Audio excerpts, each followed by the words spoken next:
इस मकाम की तरफ हम जा रहे हैं। ये वो मकाम है कि जहाँ पर शहजादे अली असगर को हुरमल ने तीर मारा था और तारीख में बताया जाता है कि ये तीर वो था कि जो जानवरों को मारने के लिए इस्तेमाल किया जाता था।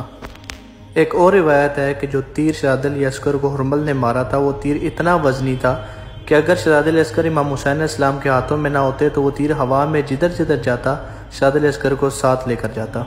अल्लाह अकबर जब कहते हैं जनाब अली असगर को तीर लगा 7 मरतबा मौला हुसैन आगे बढ़ते हैं 7 मरतबा पीछे।